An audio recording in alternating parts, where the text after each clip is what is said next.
छत्रपती शिवाजी महाराज आणि छत्रपती संभाजी महाराज यांचा अपमान करणारा तसेच इतिहास अभ्यासक इंद्रजित सावंत यांना धमकी देणारा प्रशांत कोरटकरला जामीन मंजूर करण्यात आलाय। अटी व शर्तीवर हा जामीन मंजूर केला असला तरी प्रत्यक्षात जामीन मात्र ट्रायल कोर्टासमोर घेण्याच्या सूचना सत्र न्यायालयाने केल्या। काल प्रथम वर्ग न्याय दंडाधिकारी रजेवर असल्यामुळे ही प्रक्रिया पूर्ण होऊ शकली नाही। तसेच आज देखील शासकीय सुट्टी आहे, त्यामुळे जामिनाची न्यायालयीन प्रक्रिया पूर्ण होण्याची शक्यता कमी आहे। त्यामुळे प्रशांत कोरटकर याची आज देखील सुटका होते का याबाबत मात्र संशय आहे। छत्रपती शिवाजी महाराज आणि छत्रपती संभाजी महाराज यांचा अवमान केल्याप्रकरणी तसेच कोल्हापुरातील इतिहास अभ्यासक इंद्रजित सावंत यांना धमकी दिल्याप्रकरणी न्यायालयीन कोठडीमध्ये असणाऱ्या प्रशांत कोरटकर याला काल कोल्हापूर सत्र न्यायालयाने जामीन मंजूर केला असला तरी प्रशांत कोरटकर याचा मुक्काम मात्र याच कळंबा कारागृहामध्ये काल राहिलेला आहे। काल कोल्हापूर सत्र न्यायालयाने प्रशांत कोरटकर याला काही अटी आणि शर्तींवरती जामीन मंजूर केला होता।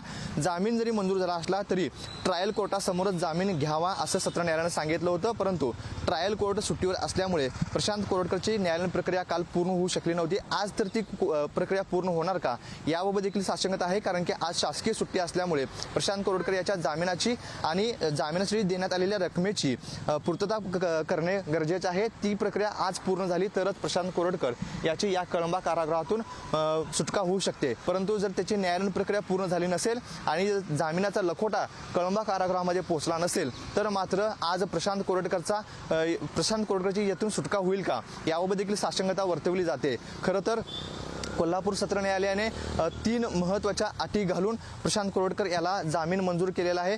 50,000च्या जात मुसलक्यावरती प्रशांत कोरटकर याला जामीन दिलेला आहे। तसेच जामीन दिल्यानंतरनं जे फिर्यादी इंद्रजित सावंत आहेत आणि संशयितांची जी नावं सांगितली होती त्यांना कोणत्या प्रकारची धमकावू नये, कोणत्या प्रकारचे पुरावे नष्ट करू नये असं देखील सांगितलेलं आहे। तसेच ज्यावेळी जुना राजवाडा पोलीस चौकशीसाठी बोलवतील त्यावेळी कोल्हापूरमध्ये हजर राहण्याच्या सूचना देखील आणि अशी अट देखील आता कोल्हापूर सत्र न्यायालयाने प्रशांत कोरटकर याला घातलेली आहे। खरं तर प्रशांत कोरटकर याला जामीन जरी दिला असला तरी ट्रायल कोर्टासमोर त्याला जामीन ठेवायचा असल्यामुळे आज तरी प्रशांत कोरटकर याची कळंबा कारागृहातून सुटका होते का याबाबत देखील साशंकता व्यक्त केली जाते।